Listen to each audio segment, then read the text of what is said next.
Okay, it's been a good 5 minutes, so we're going to give it I think, the last coat really, because this grey covered really well over the black, as you'd expect it to, being a very closer, shade to black than the buckskin or the white.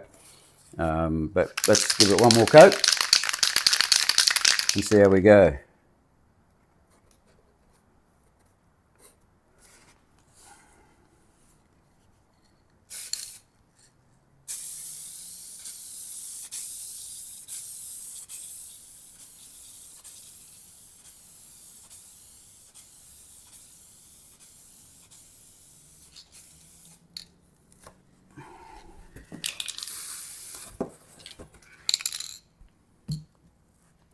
That looks good.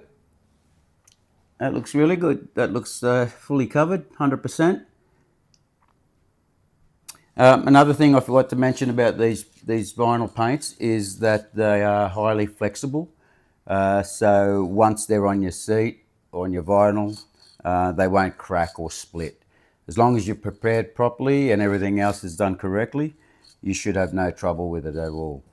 So you'll get plenty of flexibility in the vinyl. So when you're sitting on it or putting your hand onto it, pressing onto it, it won't crack on you.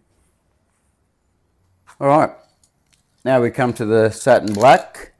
I think that'll be covered in one coat, but would be best and more advisable to put two coats on.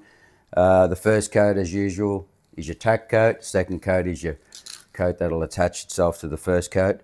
But I recommend two coats, even though it covers.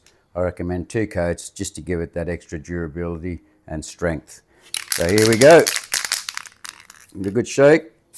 Check your spray pattern. Let's pop this here.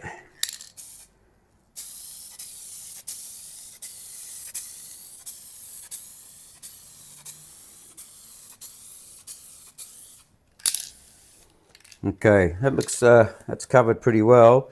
Looks very glossy, but that'll tone down once the paint starts to dry. Give it 5 minutes, and we'll be back and put another coat on it. All right, 5 minute flash off is up. Now for the second coat, and I think the final coat. I doubt you'll need another coat on this, even on another color. If it was going over a white or a grey, the black covers extremely well. These products are very high in pigments, so they do have good coverage, which is a good thing, because if you had something that didn't have good coverage, then you're in a situation where you're going to have 4, 5, 6, maybe more coats just to get coverage on certain colors.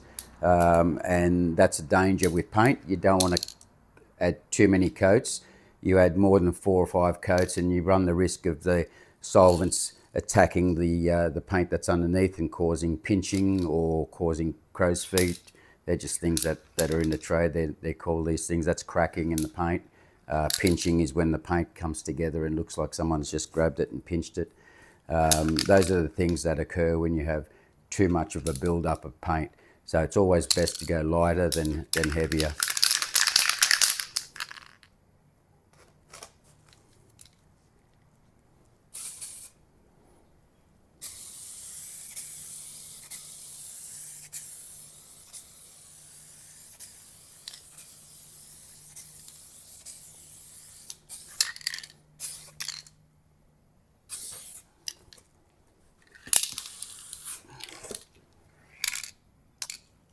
I'm pretty happy with that.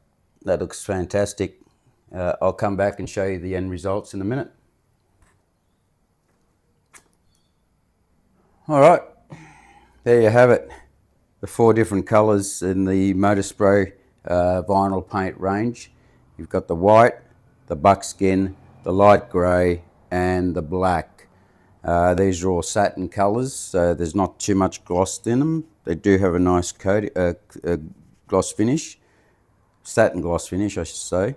What I did discover though is this chair is not actually black. It's more of a charcoal. So there's your true black finish there, and there's your charcoal finish there, which is more of a darkish grey. but I'll give you a closer look so you can see for yourself the gloss levels. I reckon this would be nice in a red too. I might have to have a look at that. Alright, here's a close-up of all the colours.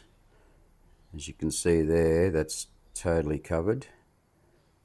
And the buckskin is totally covered. The grey, totally covered. And the black, totally covered. I'm pretty happy with these products.